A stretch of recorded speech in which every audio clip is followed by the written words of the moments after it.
Assalamualaikum warahmatullahi wabarakatuh. Alhamdulillah alladzi 'allama bil qalam, 'allamal insana ma lam ya'lam. Allahumma shalli ala nabiyyina Muhammad wa huwa min asyrafil anam wa ala alihi wa ashabihi wa man tabi'ahum bi ihsanin ila dinit tam. Ibu-ibu, pimpinan dan seluruh kader Aisyah se-Kota Malang yang dirahmati Allah.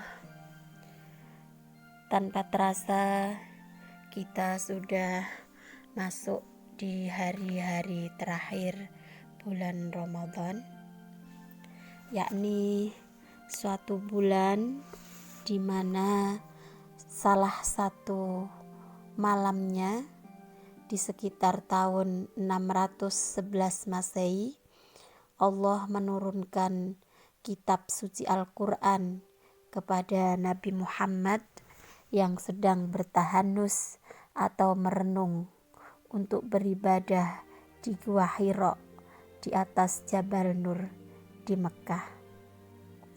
Kemudian turunlah 5 ayat pertama ayat Al-Quran yang sudah sama-sama kita ketahui, yaitu surat Al-Alaq ayat 1 sampai ayat 5, yang salah satu bunyi dari ayat tersebut ada kata Iqra yang bermakna bacalah. Ibu-ibu sekalian rahimakumullah, saya mengutip ungkapan dari Dr. Kiai Fakihuddin Abdul Qadir. Beliau adalah seorang penulis kitab kuning, buku-buku berbahasa Arab. Di antara bukunya berjudul Manba'us Sa'adah, yaitu sumber atau telaga kebahagiaan. Kemudian Nabiur Rahmah, yaitu nabi pembawa rahmat atau kasih sayang, dan juga kitab Sittin Adliyah. Ini adalah kumpulan 60 hadis sahih yang berbicara mengenai keadilan dan juga tentang martabat atau kesetaraan perempuan dan bagaimana Islam memandang dan mengangkat derajat perempuan. Mungkin kapan-kapan hadis ini bisa kita kaji bersama setelah kita selesai mengkaji hadis Arba'in An-Nawawi. Nah, dalam ungkapan beliau mengatakan bahwa setelah turun wahyu pertama yang berbunyi Iqra itu, orang yang pertama kali ditemui oleh Rasulullah adalah seorang perempuan. Siapa beliau? Adalah Khadijah radhiyallahu anha. Beliau adalah pendamping setia, pendukung utama, penyumbang terbanyak harta dan jiwa untuk Islam. Karena itu menurut beliau, apapun arti Iqra dalam hal ini harus melibatkan perempuan, yakni mengaji, membaca, belajar, mencari ilmu, meneliti kehidupan, membangun peradaban. Kita adalah sama-sama subjek untuk terus belajar, yang itu bukan hanya dilakukan oleh laki-laki, tetapi juga dilakukan oleh perempuan. Karena itu ibu-ibu sekalian, saya menyambut baik dan sangat mengapresiasi salah satu kegiatan Korps Mubalighot Aisyah, diantaranya adalah kajian rutin setiap hari Rabu, di mana mengkaji ilmu-ilmu dasar Islam seperti ulumul Quran, kemudian pengantar hukum Islam dan lain sebagainya. Itu adalah sebuah ikhtiar yang sangat bagus. Ketika di Aisyah kita juga bergerak pada ranah amal sosial, kita juga tidak meninggalkan aspek pengembangan intelektual. Ibu-ibu sekalian rahimakumullah. Nah, dalam kesempatan ini izinkan saya menyampaikan materi tadabbur kita kali ini akan mengkaji ayat yang berkaitan dengan ilmu pengetahuan, atau kita juga akan mengkaji surat Al-Alaq ayat 1 sampai 5 tadi. Ibu-ibu rahimakumullah, ayat pertama yang turun adalah kata Iqra yang berarti bacalah. Profesor Quraish Shihab yang sangat terkenal dengan analisis kebahasaan dalam tafsirnya mengatakan bahwa kata qoro'a, kata Iqra itu terambil dari kata qoro'a. Nah, dalam bahasa Arab seringkali kata yang tersusun dari 3 huruf itu, jika diacak hurufnya atau jika ada kesamaan pelafatan huruf dalam bahasa Arab, maka itu akan ada keterkaitan. Contoh misalnya kata ni'mah yang berarti kenikmatan, ketika kita membacanya dengan niqamah, maka itu akan berubah maknanya menjadi bencana atau azab. Kata azizun misalnya yang berarti perkasa, kuat, kalau kita salah membacanya menjadi ajizun, maka artinya justru kebalikannya, yakni lemah atau tidak berdaya. Nah, demikian juga dengan kata Iqra atau terambil dari kata qoro'a ini. 3 huruf ini jika disusun secara acak, maka akan ada keterkaitan makna, atau bisa jadi kata ini menjadi berbeda makna. Kata qoro'a yang berarti membaca, meneliti, menelaah itu, andai kita balik hurufnya menjadi kata ariqo, itu berarti gelisah, galau, sedih, susah, bahkan sampai insomnia atau tidak bisa tidur. Itu adalah arti dari kata ariqo. Kemudian dari kata qoro'a dan ariqo itu juga bisa terbentuk kata akorro yang berarti kuat, kokoh, teguh. Nah, ibu-ibu sekalian, apa korelasi dari ketiga huruf ini, yaitu kata qoro'a, ariqo, dan akorro tersebut? Maknanya adalah ketika seseorang itu tidak pernah membaca, baik membaca Al-Quran maupun membaca pengetahuan-pengetahuan yang lain, maka dia akan merasa ariqo, akan sempit dadanya, picik pengetahuannya. Mungkin dia juga galau, gelisah, dan sedih. Sebaliknya, ketika orang yang rajin membaca, baik itu membaca ayat-ayat Al-Quran maupun pengetahuan-pengetahuan yang lain, maka dia akan akorro, akan teguh hatinya, akan cemerlang pikirannya, dan dia begitu percaya diri dalam melakukan amalan-amalan karena itu didasari atas pengetahuan. Masih dalam aspek kebahasaan, dalam hal ini Dr.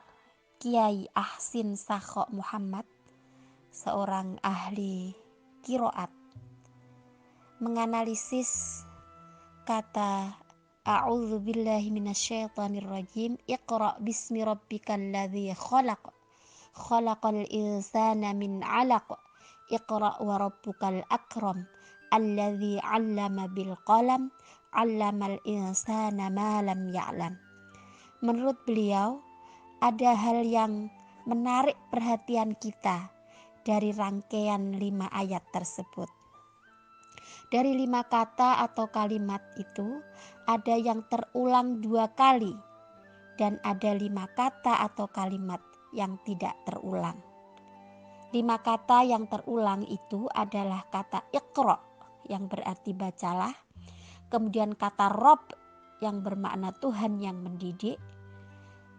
Kata yang sama lagi ada kata kholaqa yang berarti menciptakan. Kemudian yang keempat kata allama yang berarti mengajarkan. Dan kelima al-insan yang berarti manusia. Sementara itu ada 5 kata yang tidak terulang atau hanya disebutkan sekali. Itu adalah 1 kata ismi, bismi yang bermakna nama. Kemudian kedua alaq yang berarti segumpal darah. Kemudian 3 kata al-akram yang berarti maha mulia. 4 bil qalam yang berarti dengan pena. Dan lam ya'lam yang tidak diketahuinya. Dari 10 kata itu, baik terulang maupun tidak terulang, yang ada pada 5 ayat pertama surat ini menyiratkan urgensi ilmu pengetahuan. Ibu-ibu rahimakumullah, jika kita kaji lebih jauh 5 ayat pertama dari surat Al-Alaq ini memberikan penegasan pada 3 titik fokus. Yang pertama adalah objek ayat tersebut yang terkait dengan ilmu pengetahuan. Kemudian yang kedua adalah subjek yang dituju oleh perintah membaca itu adalah manusia, al-insan. Dan yang ketiga sumber perintah, bahwa yang memerintahkan untuk membaca adalah Rob atau Tuhan, yaitu Allah Subhanahu wa ta'ala. Yang menariknya lagi ibu-ibu sekalian, kata iqra dalam surat Al-Alaq ini tidak disebutkan objeknya. Jadi apa yang harus dibaca, apa yang diperintahkan untuk dibaca. Ulama memaknai kata ini bahwa dalam ilmu balaghah ada beberapa alasan ketika suatu kalimat itu tidak disebutkan objeknya. Alasannya adalah lit-ta'mim, untuk menjadikan umum. Jadi ada nazom atau semacam puisi begitu yang ditulis oleh Al-Akhdari di dalam buku Al-Jauhar Al-Maknun. Disebutkan wa yuhdhaful maf'ulu lit-ta'mim wa hujnatin fasilatin tafhim. Dengan membuang objek, tidak ada objek di situ, itu bertujuan untuk takmim atau menjadikan umum. Sehingga dengan ini dapat difahami bahwa Al-Quran tidak memberikan informasi tentang apa yang harus dibaca. Ini sengaja dilakukan karena titik fokus ayat ini adalah pekerjaan membacanya. Ini adalah pesan universal yang ingin ditonjolkan Al-Quran, sehingga ayat ini bisa berlaku sepanjang masa. Ayat ini tidak terfokus pada objek dari bacaan, karena objek dari bacaan itu begitu banyak. Jadi diserahkan kepada pembaca kira-kira objek bacaannya itu apa saja. Bisa kita bandingkan misalnya ibu-ibu sekalian di surat Al-Isra ayat 45. Akar kata iqra ada kata qara'ta. A'udzu billahi minasyaitonir rajim. Wa idza qara'tal qur'ana ja'alna bainaka wa bainal ladzina la yu'minun wa bainal ladzina la yu'minuna bil akhirati hijaban mastura. Wa idza qara'ta, dan apabila engkau Muhammad membaca Al-Qur'ana Qur'an, ja'alna kami jadikan bainaka antara engkau wa bainal ladzina la yu'minuna, dan antara orang-orang yang tidak beriman bil akhirati kepada kehidupan akhirat, hijaban ada suatu dinding masturo yang tidak terlihat. Nah, kalau kita perhatikan kalimat ini disebutkan objeknya yaitu Al-Qur'an. Kita lihat lagi di surat yang sama, di surat Al-Isra ayat 14, di situ ada kata Iqra kitabak, bacalah kitabmu. Kafa binafsikal yauma alaika hasiba, cukuplah dirimu sendiri pada hari ini atas dirimu sebagai penghitung. Maksudnya nanti ketika di akhirat kita akan membaca kitab-kitab kita sendiri, ya, kemudian kita akan menghitung amal-amal kita. Nah, di dua ayat ini disebutkan objeknya. Kita cek lagi, ada di surat Yunus ayat 94. A'udzu billahi minasyaitonir rajim. Fa in kunta fi syakkim mimma anzalna ilaika fas'alil ladzina yaqra'unal kitaba min qablik. Fa in kunta, maka jika engkau Muhammad fi syakkin berada dalam keraguan mimma anzalna tentang apa yang kami turunkan ilaika kepadamu, fas'al, maka tanyakanlah alladzina, orang-orang yang yaqra'una membaca alkitab, kitab min qablika sebelum kamu. Jadi 3 ayat ini menjelaskan bahwa setelah kata dengan akar kata iqra, baik yang berbunyi qara'ta atau iqra, diikuti dengan objek yang ini memberi penekanan khusus bahwa objeknya itu berupa kitab. Ibu-ibu yang berbahagia, kesimpulan sementara dari ayat ini adalah bahwa manusia diperintahkan Allah untuk membaca apa yang bisa dibaca, baik itu membaca ayat-ayat qauliyah dalam kitab sucinya maupun ayat-ayat kauniyah yang tersebar di alam raya ini, di bumi yang kita huni ini dengan segala kekayaan di dalamnya. Sebenarnya masih ada beberapa pembahasan yang perlu saya jelaskan di sini, namun mengingat waktu, insya Allah lain kesempatan akan kita uraikan lagi kelanjutan dari pembahasan mengenai surat Al-Alaq ayat 1-5 ini. Mungkin sampai sini dulu ibu-ibu yang saya hormati. Semoga bermanfaat apa yang saya sampaikan, baik untuk diri saya sendiri maupun untuk ibu-ibu sekalian. Ada kurang lebihnya mohon dimaafkan. Assalamualaikum warahmatullahi wabarakatuh.